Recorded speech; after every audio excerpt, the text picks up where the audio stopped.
Assalamualaikum warahmatullahi wabarakatuh. Di sini kami dari kelompok 9 yang beranggotakan Syifa Egidya Delani, Arini Nabila Putri, Fauzia Ahmad Ansyari, dan Muhammad Farhana Fadilah Zain akan menjelaskan tentang aturan Woodward-Hoffmann yang ditemukan oleh Robert Burns Woodward dan Roald Hoffmann. Baiklah, yang pertama saya akan menjelaskan tentang biografi dari penemu aturan ini. Robert Burns Woodward lahir di Boston 10 April 1917 dan meninggal di Cambridge 8 Juli 1979 pada umur 62 tahun. Ialah seorang kimiawan Amerika Serikat yang dianugerahi Nobel Kimia untuk karyanya pada sintesis kimiawi. Selanjutnya, Roald Hoffmann lahir pada tahun 1937 di Zlotzow, Polandia, kini Zolochiv di Ukraina, diberi nama untuk menghormati penjelajah Norwegia Roald Amundsen. Keluarganya berimigrasi ke Amerika Serikat pada tahun 1949, di mana ia menempuh pendidikan di Stuyvesant High School dan lulus pada tahun 1955. Ia menerima gelar BA-nya dari Columbia University atau Columbia College pada 1958, MA-nya pada 1960, dan PhD-nya bekerja di bawah William Lipscomb, pemenang hadiah Nobel Kimia 1976 pada 1962. Keduanya dari Harvard University. Aturan Woodward-Hoffmann atau aturan pemilihan perisiklik dirancang oleh Robert Burns Woodward dan Roald Hoffmann adalah seperangkat aturan yang digunakan untuk merasionalisasi atau memprediksi aspek-aspek tertentu dari stereokimia dan energi aktivasi reaksi perisiklik, kelas terpenting dari reaksi dalam kimia organik. Aturan Woodward dan Hoffmann adalah konsekuensi dari perubahan struktur elektronik yang terjadi selama reaksi perisiklik dan didasarkan pada pentahapan orbital molekul yang berinteraksi. Mereka berlaku untuk semua kelas reaksi perisiklik dan proses retromikroskopik terbalik mereka, termasuk elektrolisasi, sikloadisi, reaksi sigmatropik, reaksi transfer kelompok, reaksi selotropik, dan reaksi diotropik. Karena kesederhanaan dan generalitasnya, aturan Woodward-Hoffmann dikreditkan dengan pertama-tama mencontohkan kekuatan teori orbital molekul untuk ahli kimia eksperimental. Woodward dan Hoffmann pengembangan aturan pemilihan perisiklik dengan memeriksa korelasi antara orbital, reaktan, dan produk, yaitu bagaimana reaktan dan orbital produk saling terkait dengan distorsi geometris kontinu yang merupakan fungsi dari koordinat reaksi.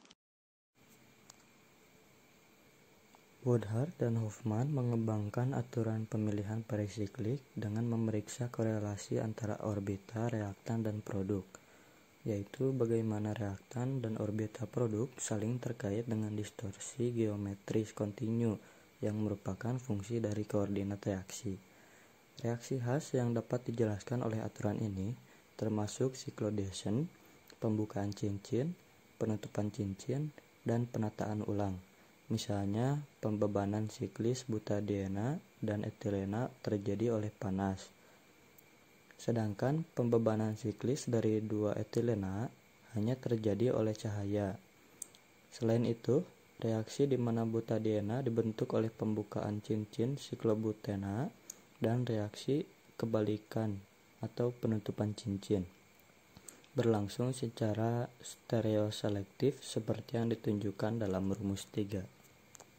Nah, untuk mekanismenya di sini ada untuk reaksi perisiklik itu ada 3. Yang pertama reaksi sikloadisi, yaitu suatu reaksi pada dua molekul tak jenuh yang mengalami suatu reaksi adisi untuk menghasilkan produk siklik.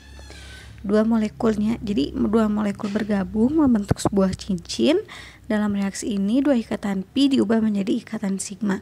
Contohnya ini etena ditambah etena dengan bantuan tekanan tinggi menjadi sikloadisi.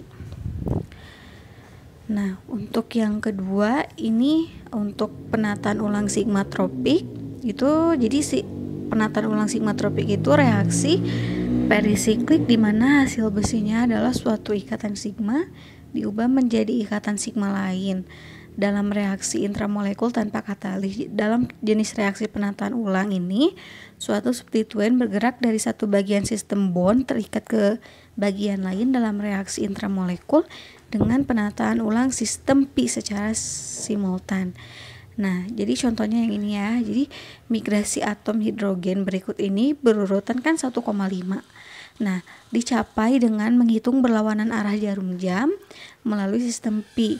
Nah, jadi daripada penetapan urutannya 1,3 melalui kelompok cincin CH2 yang akan keliru dihasilkan jika dihitung searah jarum jam.